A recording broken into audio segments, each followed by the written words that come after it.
Magna Carta became increasingly embedded into English political life during Henry III's minority. As the king grew older, his government slowly began to recover from the Civil War, regaining control of the counties and beginning to raise revenue once again, taking care not to overstep the terms of the charters.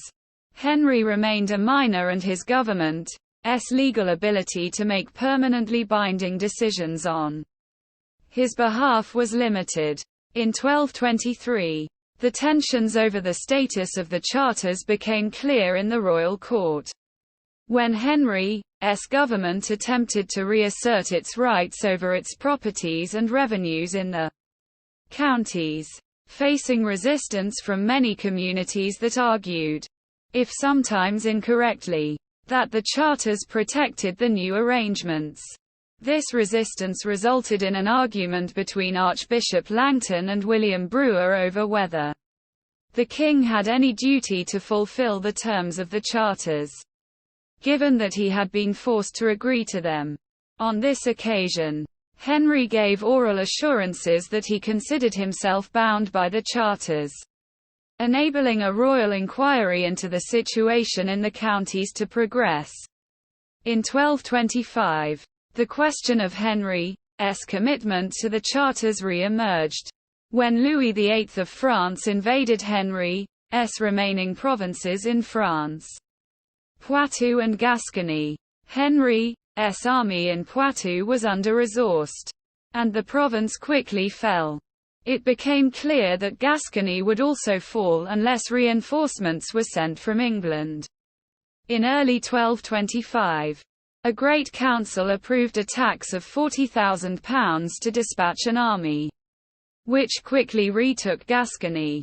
In exchange for agreeing to support Henry, the barons demanded that the king reissue Magna Carta and the Charter of the Forest. The content was almost identical to the 1217 versions, but in the new versions, the king declared that the charters were issued of his own, spontaneous and free will, and confirmed them with the royal seal, giving the new Great Charter and the Charter of the Forest of 1225 much more authority than the previous versions.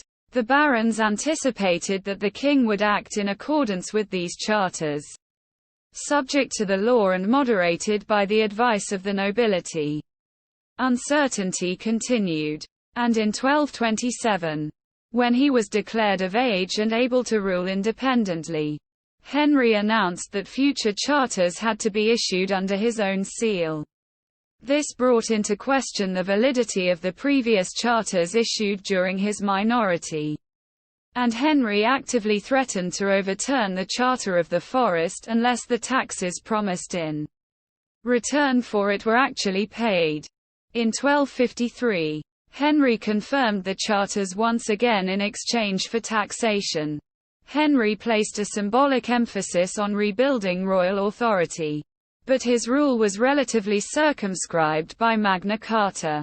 He generally acted within the terms of the charters, which prevented the crown from taking extrajudicial action against the barons, including the fines and expropriations that had been common under his father, John.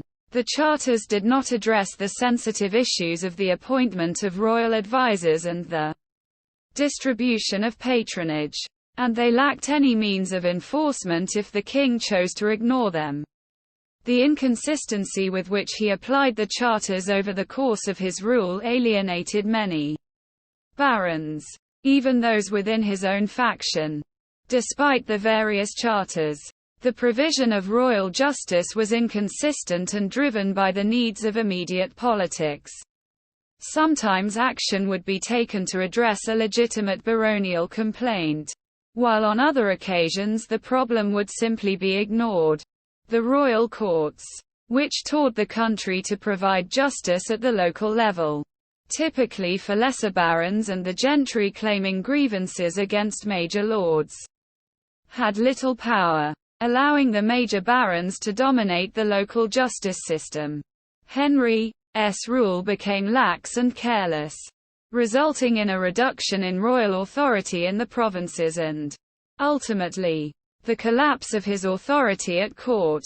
In 1258, a group of barons seized power from Henry in a coup d'état, citing the need to strictly enforce Magna Carta and the Charter of the Forest, creating a new baronial-led government to advance reform through the provisions of Oxford.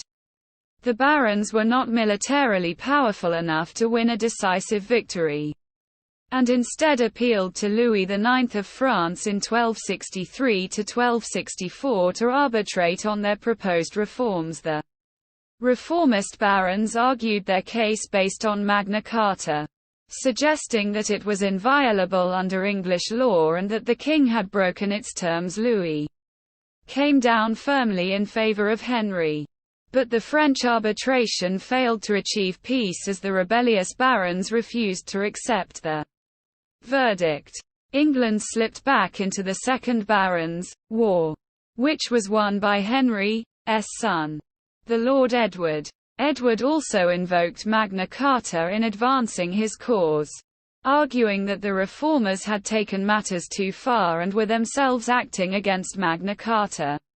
In a conciliatory gesture after the barons had been defeated, in 1267 Henry issued the Statute of Marlborough, which included a fresh commitment to observe the terms of Magna Carta.